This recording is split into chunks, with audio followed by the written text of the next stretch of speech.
Welcome back, everybody, to another episode of Movie Social. We're your hosts, Ricky and Steph. What up, what up, what up?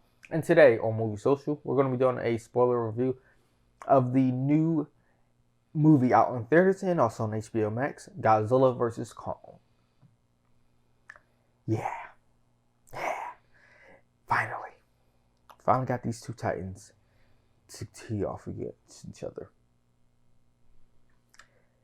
Imagine Attack on Titan versus these two. No, I'm just kidding. But before we get into this review, if you like what we're doing on this channel with these reviews, go ahead and subscribe to the channel and also like the video and share the channel and video with your family and friends. Alright, so to begin, I'm just going to say this. This has some similarities, in my opinion, for this one to Monster Hunter, also Pacific Rim, and Attack on Titan in a way. In a way, I guess. I don't. But definitely Monster Hunter for how they switched the worlds, and then how they went into different worlds, and of course, for me, Pacific Rim when they were talking about the kaiju's and all that good stuff, and the giant creatures coming from up under the ground. But it makes you think, though.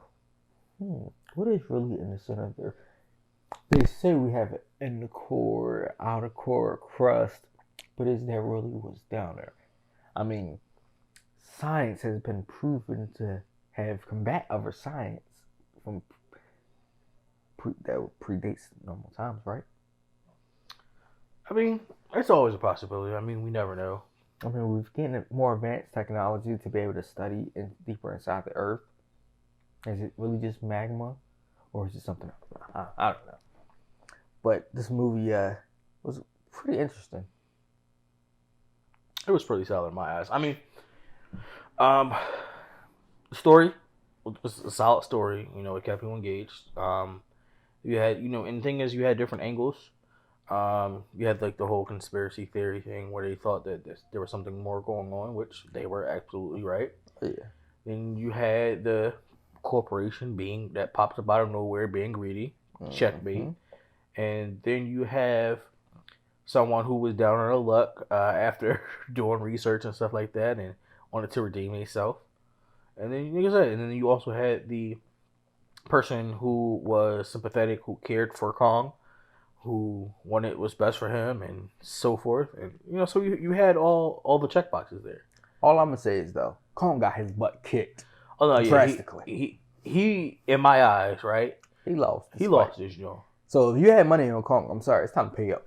Yeah, I mean, you got FanDuel, it's gonna be a big L. Yeah, I wonder if they had a over or under in Vegas of who would win this battle. Because Kong, actually, like I said, I definitely would have to say that he lost. Because his heart stopped. This man was dying. He was dying.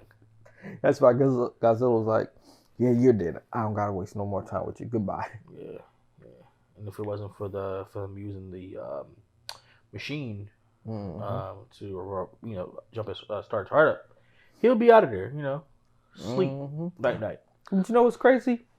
How these big companies are always the ones that create these futuristic tech and all this innovative technology, and the governments don't do nothing against it. And then it ends up destroying half of the world for whatever reason.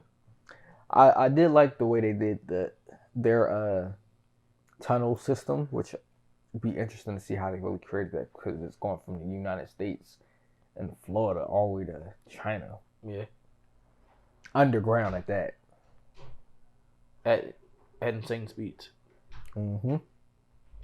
I mean, it's kind of like Elon Musk's hyper tunnel system.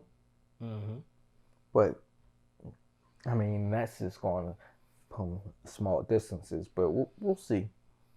We shall see. All in all, I actually enjoyed the just the fight scenes. That other world, I can't remember the name of it, but that world that they were in was pretty dope, yo. Yo, when that bird came and just took one of the ships right out, I was like, yo. Yeah. Oh, and let's talk about how people got their comeuppance. We always know how I like comeuppance. Oh yeah, I mean everybody wound up getting this. Especially Mega that, Godzilla. especially that young lady who was the daughter of the greedy corporate guy. I felt bad for her though. You did, because it was her father that forced her into that lifestyle.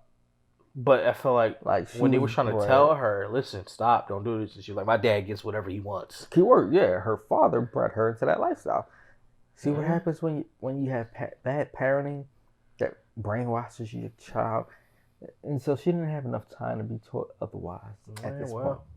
I mean, she lacked the conscience. So She don't have a conscience anymore. it'd have been better though to me if she somehow survived and was still stuck in the Apple Road though. Now that would have been too torture.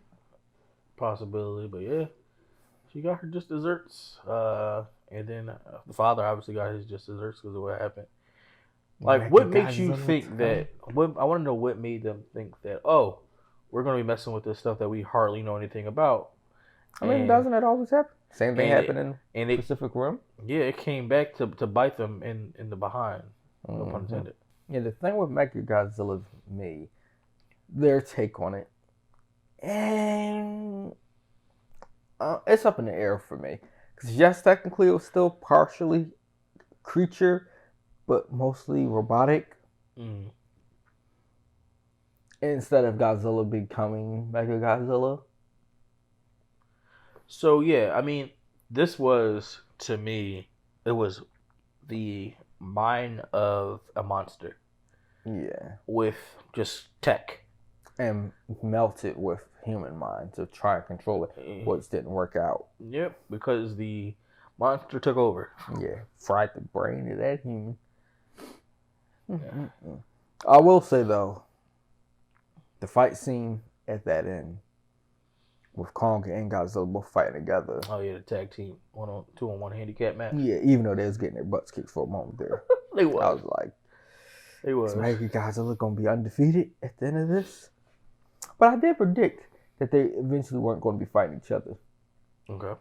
Yeah, but they still were fighting each other in the beginning. I mean, but it goes to make you think, if Kong really would have died and they couldn't bring his heart back, looks like Godzilla would have got his butt kicked. Oh no, yeah, for sure. We'd have been all doomed.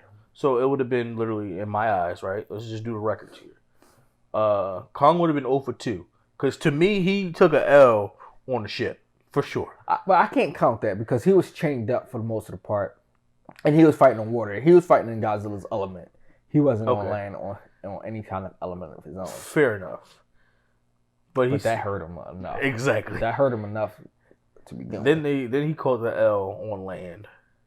Even though Godzilla had an advantage in the beginning on land because Kong already had to try and come from under the earth to come up. I mean, with Godzilla waiting for him. Kong was taking L's. Godzilla took an L to Mechagodzilla, for sure. Mm-hmm. Yeah, I mean, if it really wasn't for that, it would have been a wrap. But the people that took the biggest loss were the human race. Because that destruction was ridiculous. Practically the whole city was leveled. Oh, yeah. And it was a good, you know what? The best thing to me for this movie was the relationship between the little girl and Kong.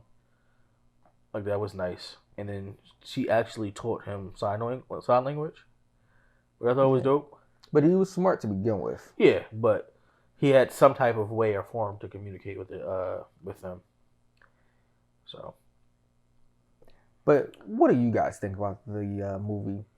Do you think it's worth it? Or do you think there should be another part? Or was it just okay? Let us know in the comments below. Until next time.